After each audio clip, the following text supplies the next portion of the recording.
This is probably gonna be a bit disappointing to you guys, but I've been spoiled. Good morning. Yes, I know, I'm filming this in the morning, which is a first. So good morning and warm greetings to wherever you are in the world. This is Amelia, aka Spaced Out Puffin, and this lovely morning we are here to watch episode 7 of Heaven Official's Blessing, in which, currently, HuaLian is in a sort of double third wheel situation. In most cases, that would qualify as a double date, but alas. So here we are, tensions and tempers running hot and high, and Best Boy, aka the only person keeping any semblance of functionality in this chaos quartet, the only thing standing in the way of murder in broad daylight, just got swept away by a sandstorm. Thank heaven that RUOYE, everyone's favorite now named silk bandage, immediately snatched up Xianle, because that has exponentially increased our chances of finding Muqing or Fuyao alive once this sandstorm dies down. More about all that in a bit. I survived Christmas by the skin on my teeth. If you've been keeping up, you'll know that I got sick immediately once my break started. But don't worry, I've been well taken care of, I've stayed with family. They fed me, they took over my chores for me. I love you, Mom. I hope you never see this, and that you'll never see me lose my composure over fictional boys on the internet. But I do love you, and this is a shout out for you to only strangers on the internet. You raised me so well. The new year is approaching, and with it, hopefully some good news. But before then, here is another too-long video from your favorite corkboard enthusiast. But I'm feeling a lot more confident now. Last time I asked you guys about the length of these videos. See, the thing is, when I started making them, I had the intention of making them shorter and shorter, because after I'd done my introduction, I thought that I wouldn't have that much to talk about. That did not happen. What I want to say is thank you so much for your encouragement, and I'm so glad you're on board. And if you're not, go ahead and skip if you haven't already. And for the rest of you who are here to get all the details from my TGCF journey, here's our to-do list for today. We have my episode 6 notes to go through, as well as a few predictions for the coming arc. Simultaneously, we'll be doing the board updates. No new pictures today, because we haven't really gotten any clear ones that I'd like to screenshot, but we do have a few names that need to go up on here. I have some character analysis waiting for you, featuring the Xianle 4, the Chaos Quartet, our squad, if you will. I have some updates regarding the books, and some general updates that I'd like to talk about as well. Just some tiny clarifications and other things. So first of all, I have seen a few of you apologize for watching my videos 12 hours after they've been released. Guys, you're never too late to the party. I don't even keep a schedule. You don't have to be here the moment the video drops. I still read the comments that I get on my first videos.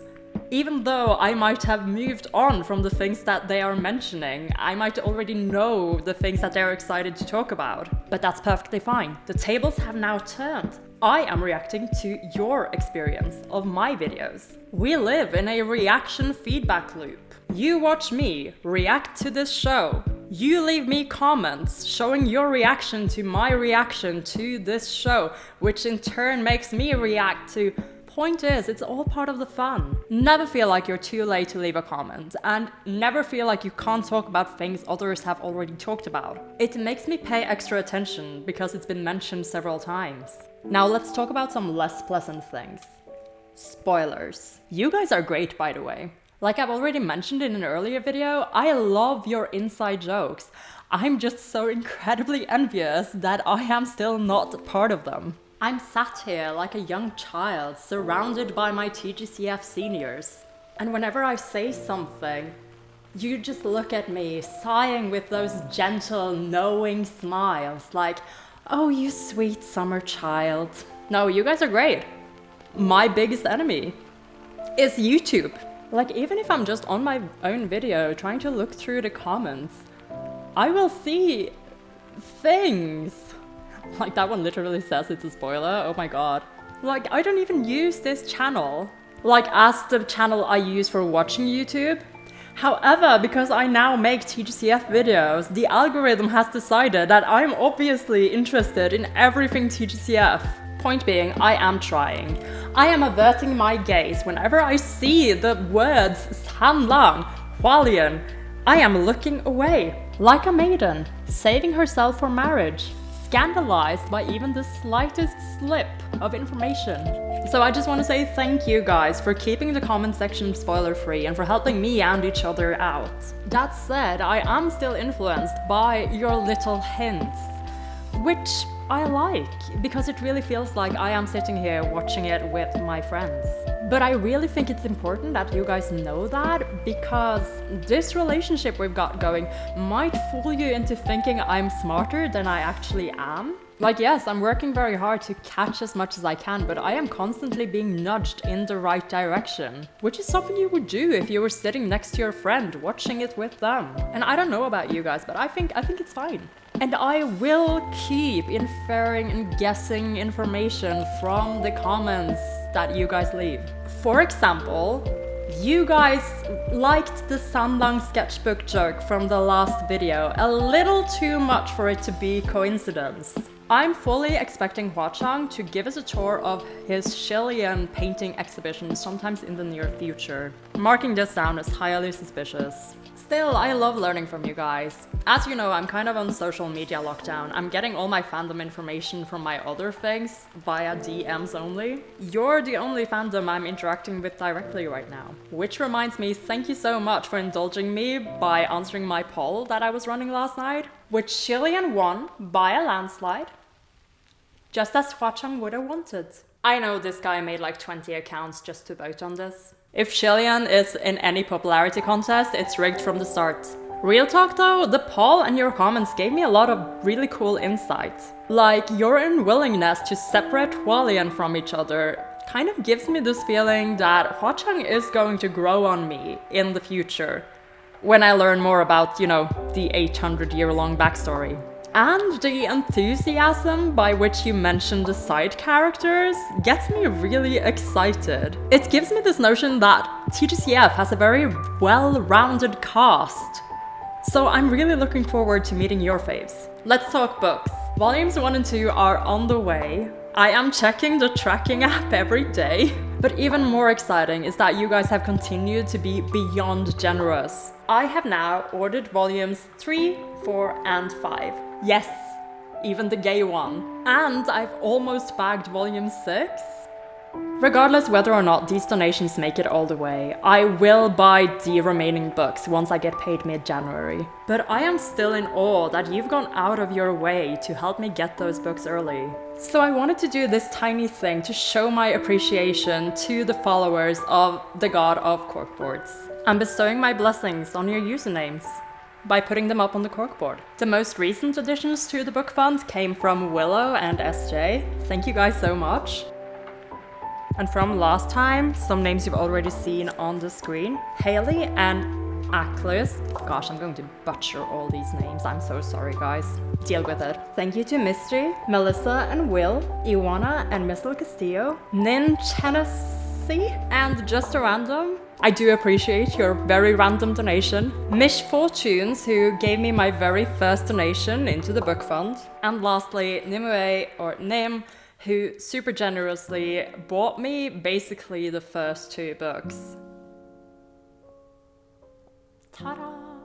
Now, let's see how many of you get beaten out by my episode 6 notes, because the board is small, and you guys are the first ones to go. A scrap god, 2 martial gods, and a ghost king in disguise walk out into a desert.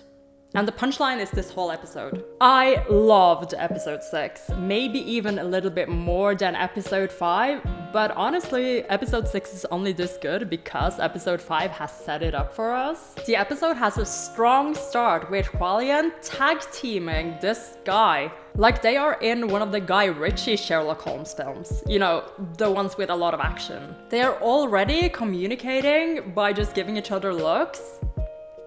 They were made to teamwork. They are already giving me the chills. The good ones. However, when it turns out that the guy is a puppet, apparently with a very powerful master, Xie Lian goes to the tally, makes a call up to heaven, and when he asks about it, everyone goes totally mute. This whole plot is so suspicious.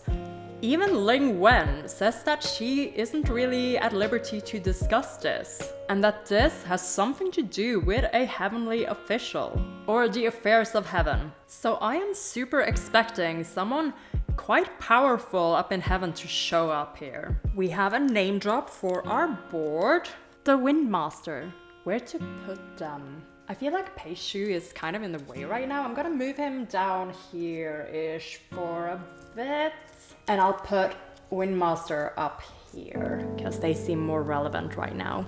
All we can say about them for now is that they are extremely popular, and also rich AF. We also got a name drop for the Earthmaster. I don't know how relevant they will be yet, but I'm putting them up on the board just in case. They were mentioned because apparently they make the best teleportation spells. And some commenters have led me to believe that the God of Water and Wealth Voodoo is also considered the Water Master. So he should, in theory, be here playing around with these guys. Gosh, Pei, you really are in the way. Get out of here. So I'll let him hang here for now, but if it turns out he's not relevant at all, because he hasn't even been mentioned since episode 4, he'll be banished back into his corner. Now, back to Windmaster. I don't really have any evidence that they are involved in this plot at all. However, when Xie Lian is up in the teleportation array, trying to fish for information about this, and everyone just goes mute, all of a sudden, Windmaster drops 100,000 merit credits. Sure, it could be a coincidence, they were already up there throwing money around.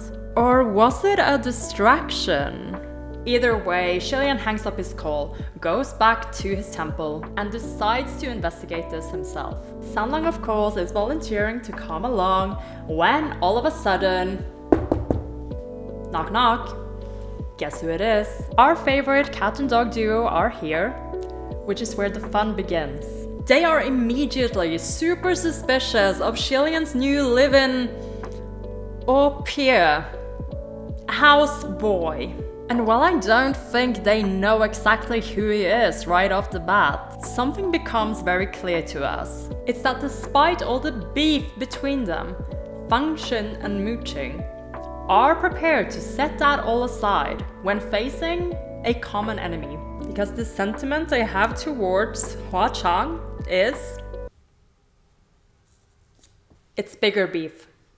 I totally stole that from a comment, by the way. With permission! And I'm being led to believe that this beef has its origin in Xie Lian. And even though our boys are coming in like full-on protectiveness, wanting to protect Xie Lian from this perceived threat, they are still very opinionated characters. Fuyao literally tells Xie Lian in the dub, "You live like this, bro?" To which Xie Lian, I can't remember the dub right now, but in the subtitles he says, "I've always lived like this," which has to do with his Prince to Pauper story. He's been without these two for 800-ish years.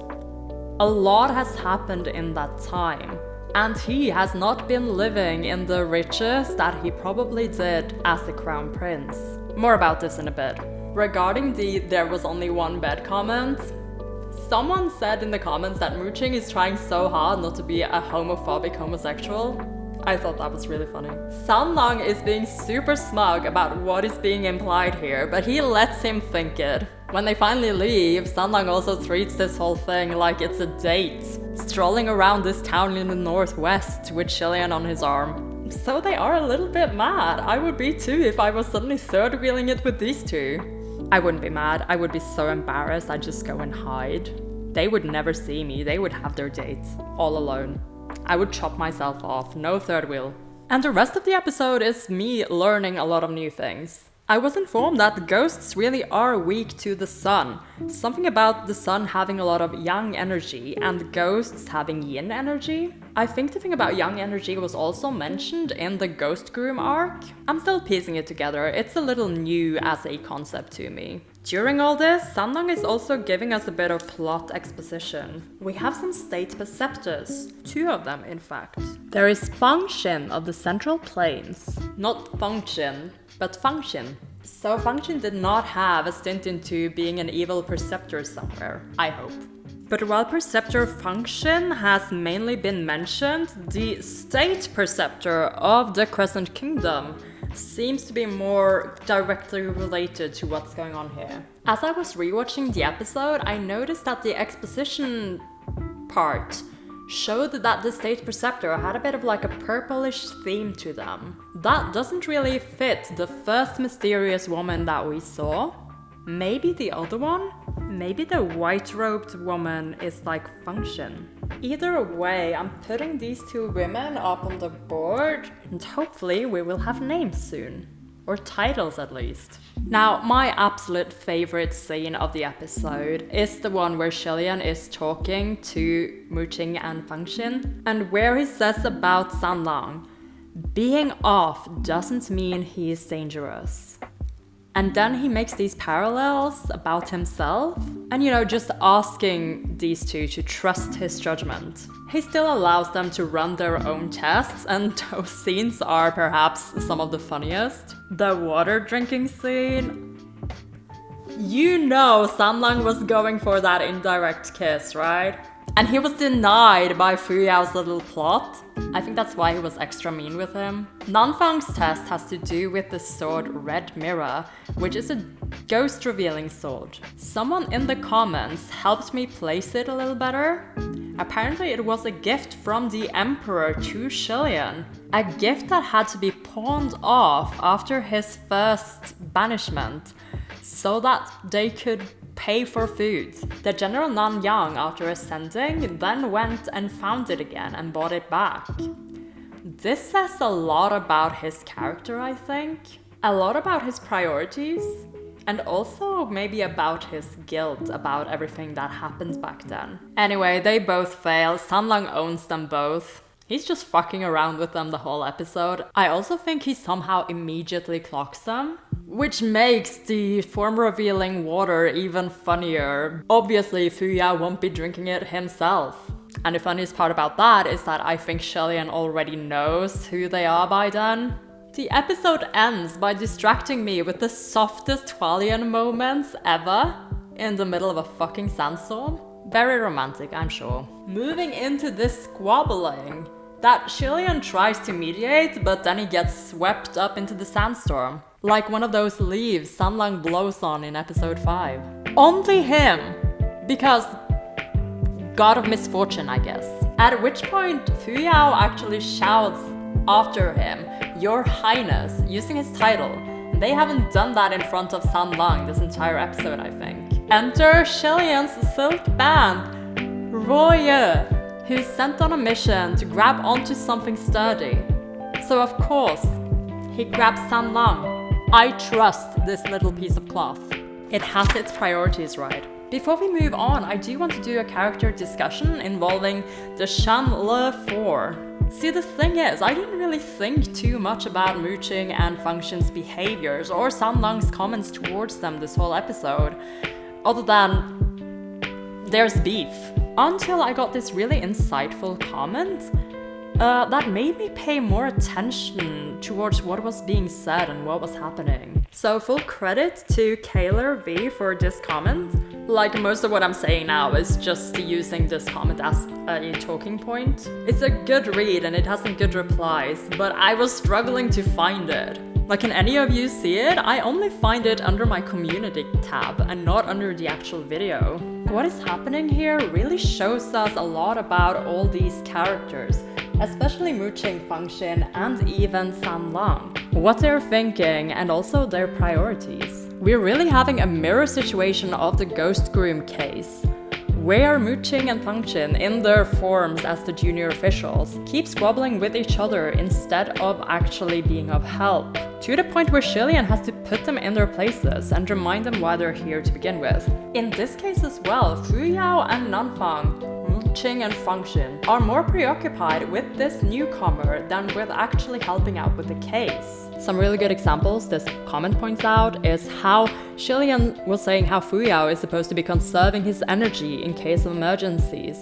And he still launches a ball of energy right at San Lang just because he ticks him off. He lets his emotions get the best of him, despite just not actually helping or protecting Xie Lian in any way. And later, in the sandstorm, Xie Lian decides that they need to find shelter, and yet Fu Yao insists that this is to stop them, they should power through, actively ignoring Xie Lian's decision, and he is again the team leader here. But he's making them have the discussion in the middle of the sandstorm, which is why San Lang calls him out. Kaylin Rui also points out to me how Nanfang isn't really any better. Yes, Fu Yao is more vocal about it and more in your face about it this entire episode, but out in the sandstorm, he is the first to say, oh, he is probably messing with us. So again, both of them are ignoring Xie Lian's plea to trust him. And what this implies is that yes, they have showed up because they want to help Xie Lian, they want to protect him,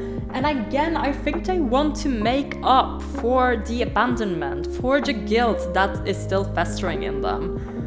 But while they're doing it, they are not treating him as their team leader. The way they're acting actually implies that they think he is incompetent, that he is somehow making the wrong decisions, that he's being fooled. Which of course is insane to us as viewers, because we know the opposite is true. And while this behavior isn't really right of them, I do understand how it's come to happen. They have not seen Xie Lian for hundreds of years.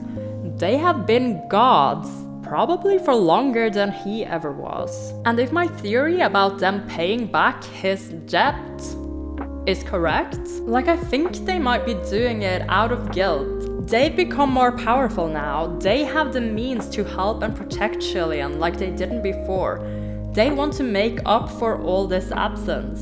But they're doing it while kind of infantilizing Xie Lian and writing him off as less competent than they are, less knowing than they are, and someone who's in dire need of their help and protection. And to them, San Lang's appearance is just case in point. There is a lot of reparation that needs to happen in this relationship, and I guess that's part of what makes it so painful. There are good intentions here, but things are not happening the right way. The dynamics have changed, and Fang Xin and Mu Qing obviously aren't used to being subordinates anymore. And this whole tragedy of their relationship is also what makes me curious about what actually happened. This episode also makes it very clear where Hua Cheng's priorities lie. It's Xie Lian. And this has also been implied to me through the comments, but while the story operates in a sea of grey, Hua Cheng's world is pretty much black and white. You're either with Xie Lian or you're against Xie Lian. You're either tolerable in this moment or the dirt under his well-adorned boots. A waste of air. So I think that San Lang clocked these two immediately.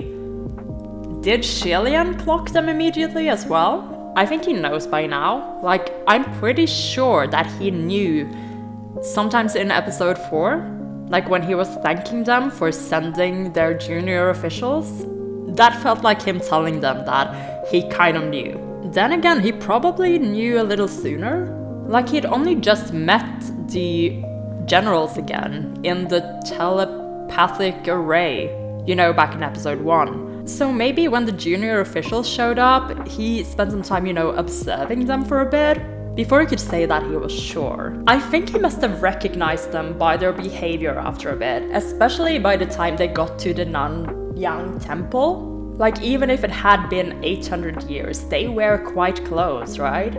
So I think he figured them out quite early. Maybe not immediately, but quite early. But let's face it, these are probably not the most ingenious disguises ever made, nor the most ingenious names. It's kind of cute actually, if they think that they aren't caught yet.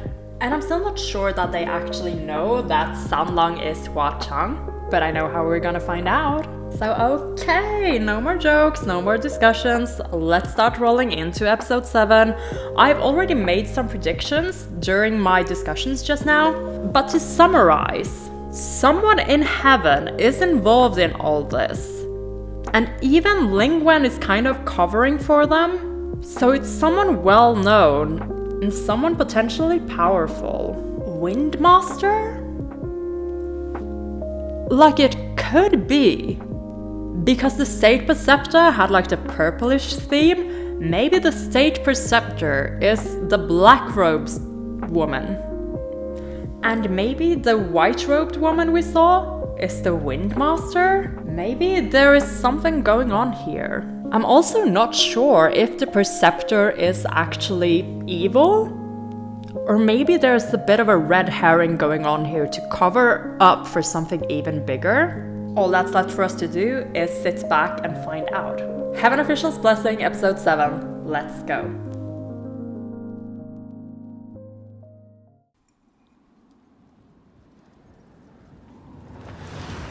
Right into the action, in the middle of the sandstorm. Oh yeah, grab onto something solid. Again, good pick. I didn't mean Xianle. He did so well. Come on, Xie Lian. Oh, we caught him. No. Oh, well done. Oh, he caught his hat. Here you are. Glad you're safe. Oh my god. Convenient spell. Aren't you clever? I have you. Oh my god. Oh my god. Is this how we're starting this? Is this the beginning of this? Oh my god. No, what the... Sorry. Hold on tightly. Oh my god. I am not ready for this. Why does this always happen? I came in prepared for action. Not this kind of action. Like, why does this keep happening to me? I should know this by now. Like, I should know that this is the way this show goes now. But just the little comments and the little silk band, just like bringing them together, protecting them, and oh gosh, I'm... Let's try this again. Let's try it from the top.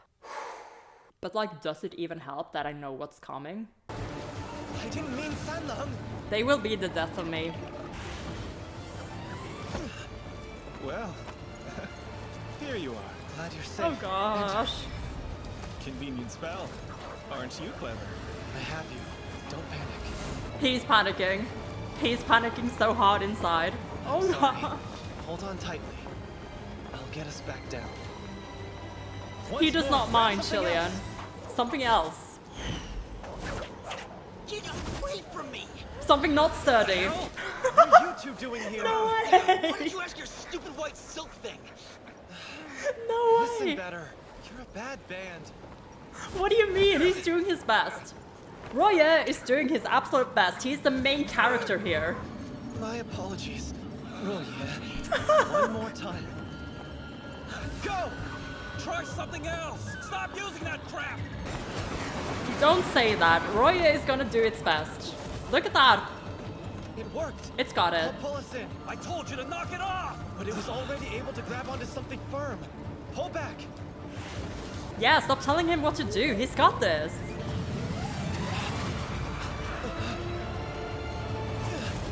Soft landing. Oh, hard landing. We're safe. Someone in heaven is watching out for us. Are they though? Opening.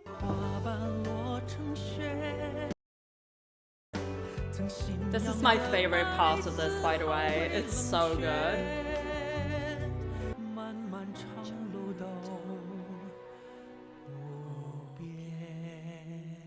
Alright, let's go. Okay, we've gone inside the cave.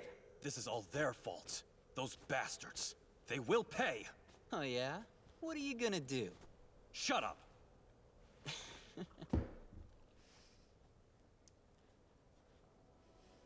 Xie Lian, what's on your mind? Yeah, what are you thinking about? I believe the woman in white was the Imperial Preceptor.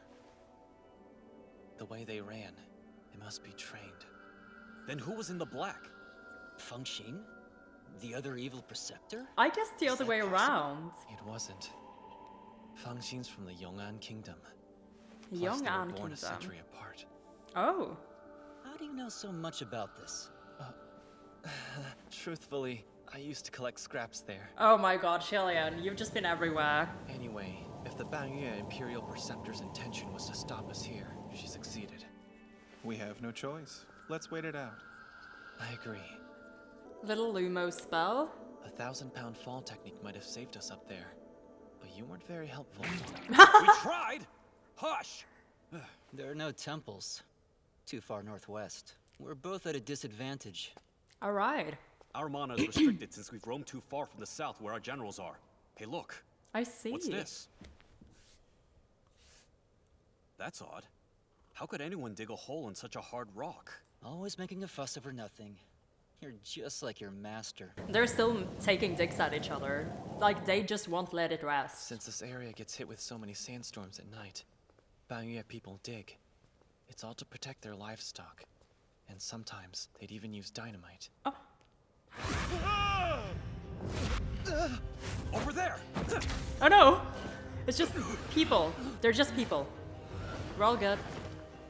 Who are you all? We're just a group of traveling merchants. We're seeking shelter for the night. It's safe here. If that's the truth, then why are you sneaking around? You're the ones being suspicious here with your fireballs. Maybe we should question you guys. I bet that you're all ghosts. I mean, the kid is not wrong. You brat! Oh my god. Show them respect, Qiansheng. Oh, come on now, Uncle Zheng. Oh no, You saw names. that strange. Names. Do I have to remember these? Gosh. Let's try again. I'm sorry to startle you, gentlemen. Greetings. I am a Taoist priest. These men are from Mediator. my temple, and you witnessed Taoist magic. So you see, we mean no harm. The same as you. Anyway, we too are seeking shelter. Glad to hear it. We're all common folks then. I'm not convinced of that quite yet. One question. Why take this route when half the people go missing? Those rumors are exaggerated. You can still pass safely through here. You only need a reliable guide. I see. Hear that? We got a local guide, okay? He sheltered us here. Is Didn't this we, for John? real? Like, is it a good guide or is this like a trap? It's risky, but not that uncommon. It's the honest truth, Mr. Priest. We do believe you. I apologize. Truly. I get the feeling that that's what Xie Lian is saying, but what he's thinking, he won't be saying out loud to these people. Like, he's just trying to make them seem less intimidating.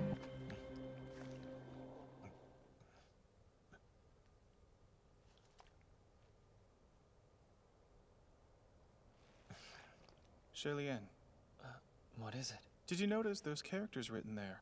On that stone? That's the stone from the ending. The tombstone thing. Or I don't know what it is, actually. Let's find out. Hold on. In Bangyue. Are you able to read it? Possibly. I may be a bit rusty, though. I haven't visited here in a while. So Okay. you picked up more than just trash, huh? Banya. Ignore him. What does it say? Language. It's the Rosetta Stone. General. And what else? This is actually the headstone of a general. Oh. Correct. You read Bangyue. Of course he does. little. Of I course he dabble. does. Great. Of Let's course he read it. doubles. Together. Read it out loud, jeez. It reads, this is about the life of a general. Was he from Banyue? From the central Oh my plain. god. Why is this here for him then? Weren't they constantly at war? His situation was unusual. Even though he's addressed as general in the inscription, he was actually a lieutenant. In his time, a great war raged on. He fought on the front line alongside his men. Was he promoted to general because he won the war? I'm afraid not. He started off strong with 100 soldiers, but that number soon became 70. 50. As the numbers dropped, so did his rank. How could that happen to him? Either that or the guy was a total clown. Now, young man, the world we live in is complicated. Moving along. Oh wow. The reason why the lieutenant was demoted was because he was a hindrance on the battlefield. How so? He barred the Bangyue soldiers from murdering the civilians from the central plain and vice versa. Every time he did so, he was demoted. till at last he had nothing left to lose. He spared the lives of the innocent. That sounds heroic. I fail to see the problem, I must agree. He sounds weak. He's a soldier.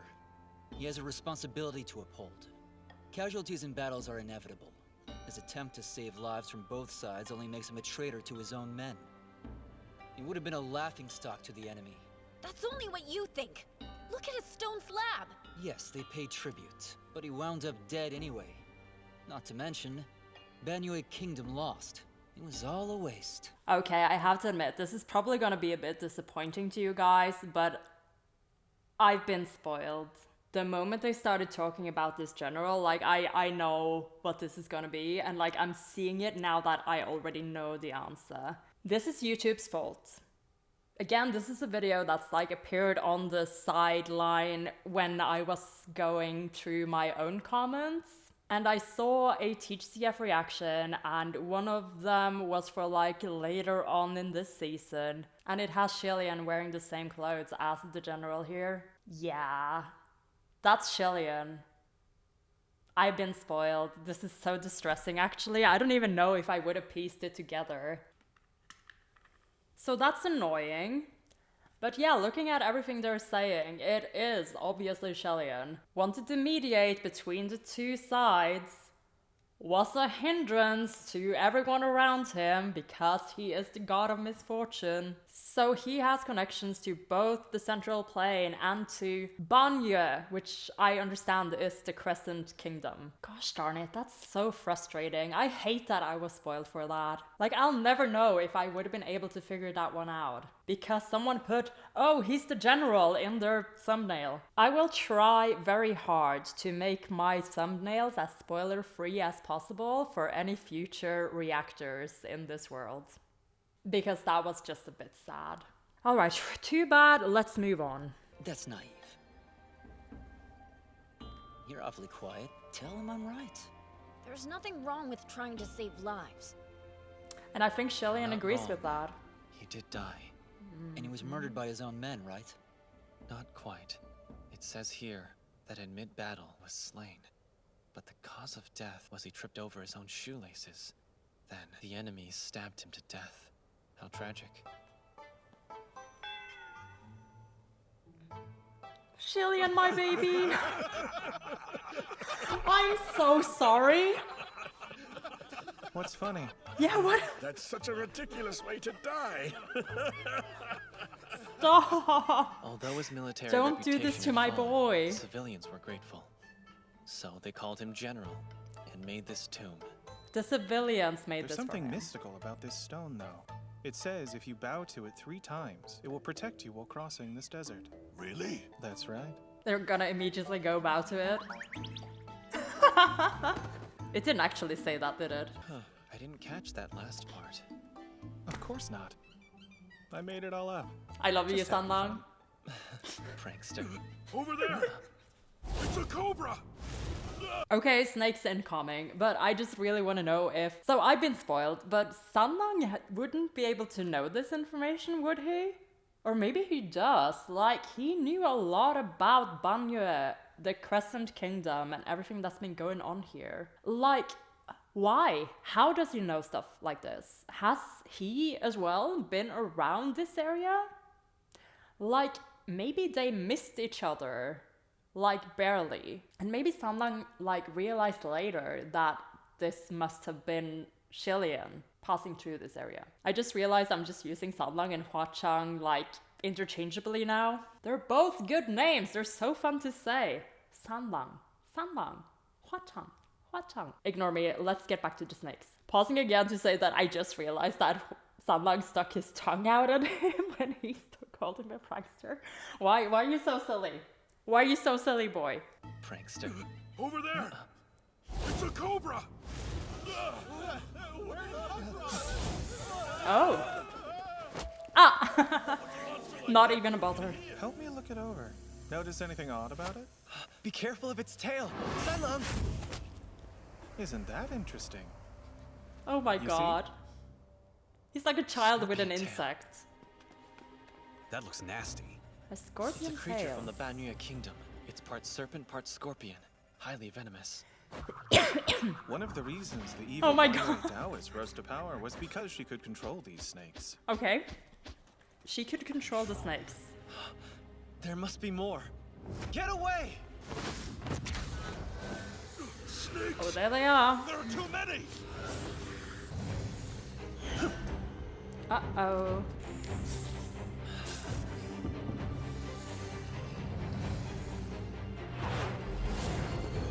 All right. Being useful. Run! Hurry! Let's go. See, you're finally making up for all the crap that you did last episode. Uh-oh. Uncle John! We've got a hit. What's a wrong? bite, a sting. Yeah. Uh-oh. That's potent venom. Yeah, that's the guide Thank you. person. I did not Please catch tell his me, name. Will he be okay? I'm sorry to say this, but he has 4 hours to live. Oh, Can we do anything? that's rough. Is that an antidote?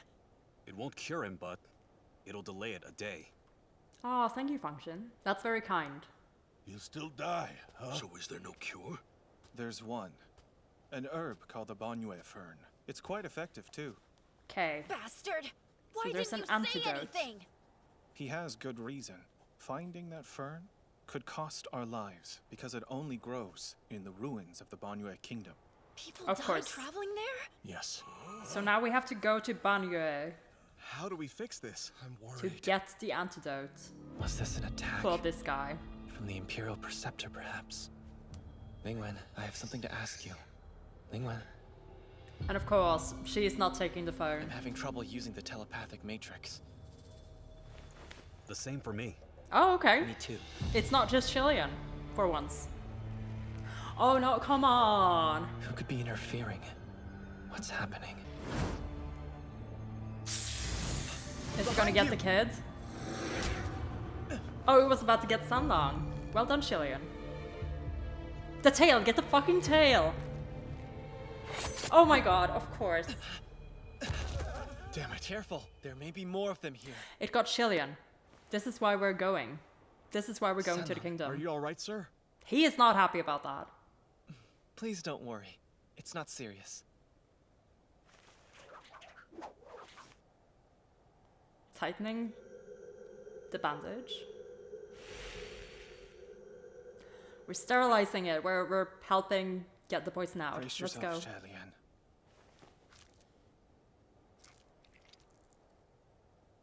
Don't. The venom's potent. You could poison yourself.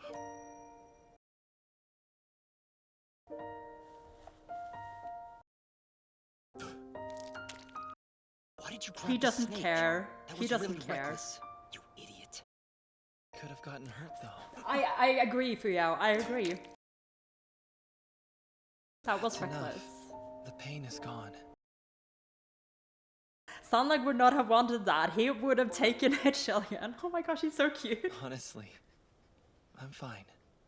Just looking up at you like that. Oh Please check gosh. yourselves. Tend to your wounds and theirs.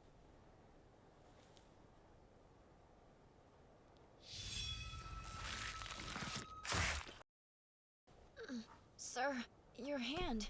I'm fine. Oh my He's right, god. though. Did no one We should see take you that? Did no one see that? Internet is acting up again. But did no one see the fucking snake explode? That's literally the most petty thing I've seen him do so far. Even more petty than throwing the broom at Mooching. Look at his face though. He's so cute. Why is he so cute? His mouth is just full of blood. He designed Sandlang like this on purpose. Distractingly adorable.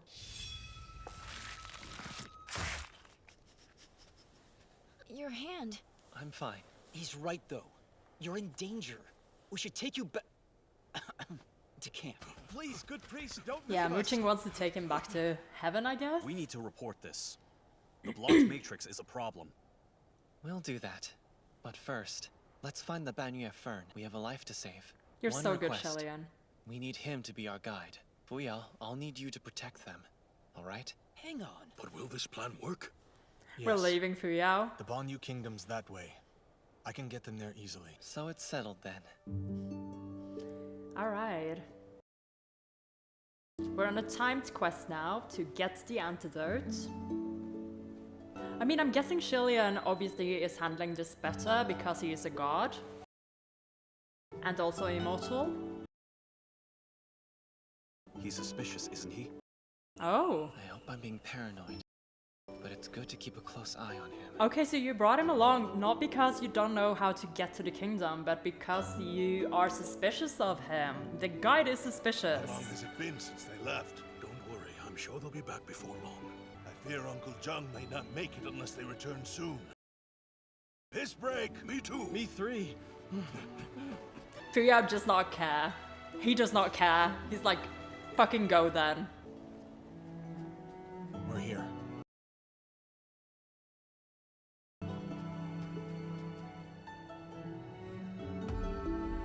Recognize this place, Xie Lian? This is the Banyue Kingdom? It's a lot smaller than I expected. More like the size of a city, really. Right. It must have fallen quickly, huh? They only had 10,000 residents, but their warriors were rather strong, brave as well. Not easy to conquer. You know an awful lot. I study. Hold on. Someone's here. Alright. Running to hide. It's the girls. Where'd they go?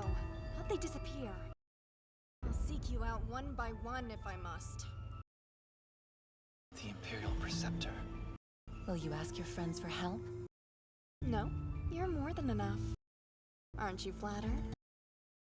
Why would I care about that? Let's hurry. Xie Lian, do we attack first? I can't tell who said no what. time. Ignore them. We must find the herb. But yeah, this If we sounds were very to engage sus. right now, we might find ourselves surrounded by their allies. Oh, she's so pretty. What's wrong? Oh no. I spy with my little eye. No, this is the end, isn't it? Of course it's the end. Oh gosh. The girls are finally back, and we're already ending things. They only show up at the end of the episodes. Why? Okay, but that means they're here for the next one. Let's enjoy the outro. I'll be back in a sec. And here we are, the creepy cave with the tombstone that belongs to Xie Lian. Our beautiful prince. The ending too is growing on me. Not as much as the opening, but it is growing on me. Well then, this episode definitely spent more time setting up kind of the rest of this arc, I guess. Like the little plot that's thrown us into the kingdom of Banyue. And now we are meeting the girls. Xie Lian suspects that the white-robed woman is the State Preceptor, but I, through the power of getting to visually see Hua Cheng's expositions in the last episode, notice that the State Preceptor had a bit of like a purple theme going to her. Even her hair I felt was purple in one of the shots. I think Xie Lian's suspicion on this one is off. Again, only because I'm practically cheating. Like, I still think it could be the dark-robed woman, in which case my theory that the white-robed woman is the Wind Master could still be probable. See, I'm a bit confused about the Wind Master actually, because when I was watching the subtitles of the last episode, it said he. But when you guys talk about the Wind Master, some of you use she, her pronouns. So are the subs off because we haven't been introduced to the character yet, so they automatically default to masculine pronouns, kind of to throw the viewer off? Or does Chinese not really have pronouns in certain situations, so they just went with he even though it is a gender neutral thing? I do not know. I'm expecting to find out, but for now I am suspecting that one of these girls, specifically the white-robed one, is the Wind Master. In which case, it really makes sense that the wind is what stopped the Xianle 4 from moving on through the sandstorm. But this really is a conspiracy here. But I feel like I'm close to something. So what is the Wind Master doing here?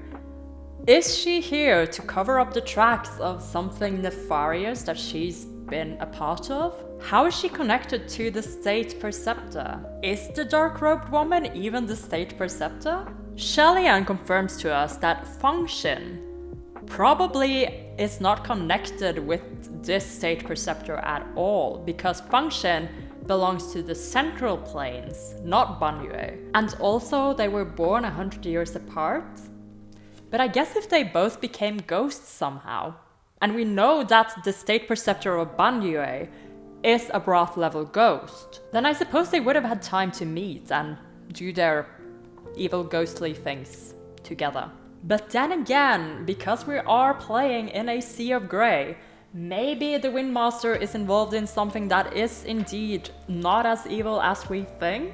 Like maybe there's a misunderstanding here somewhere that we need to uncover and understand. Oh gosh, I am so upset by the fact that I was spoiled for the whole little general plot in there. But that also means that Xie Lian probably knows more about this whole conflict than we know so far. He's got some first-person perspectives that he needs to come in with, and I think that will help us clear the case. But to me, this raises more questions. Like, Xie Lian was wandering around collecting scraps, right? Why would he involve himself in a war? Did he want to try and stop it somehow?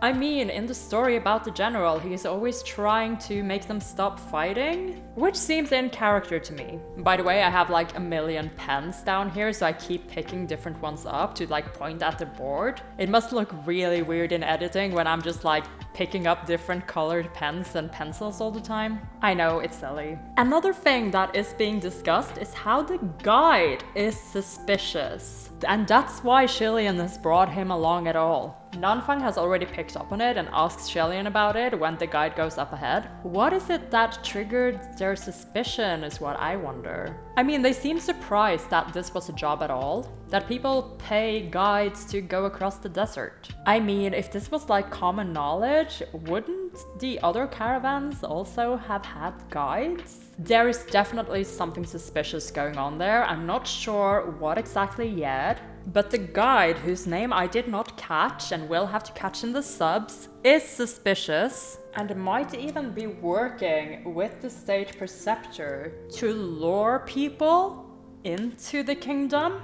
Because as we know from the last episode, apparently what is happening, according to what Sanlang is telling us, is that the State Preceptor needs souls to kind of feed the souls of the soldiers that are trapped as ghosts in the kingdom. So yeah, I would not have picked up on the guide at all if Xie Lian and Nanfang hadn't told me. It seemed like a perfectly good occupation to me. Apparently it was not so. The only other thing I really have to talk about right now is how embarrassingly weak I am to these two. I came in, notebook ready, focus turned on, and it took me a grand total of what? 30 seconds to lose it? I am so embarrassed of myself. I can't believe the grip they have on me. My only comfort is that RUOYE? I have no idea if I'm saying this right, and I don't even have a name tag for him yet. It? Her? It? Either way, RUOYE is the bestest little bandage that ever existed. Silk band, I need to get this right. I need a picture of it. What's a good picture of RUOYE? I know, the one where it's wrapped around both Sanlang and Xie Lian.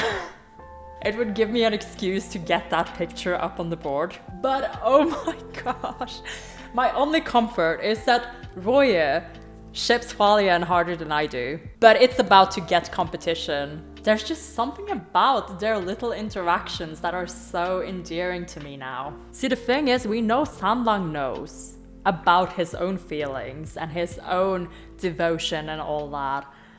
But Xie Lian does not. So Xie Lian is, you know, interacting with him as he would any other new character, I suppose.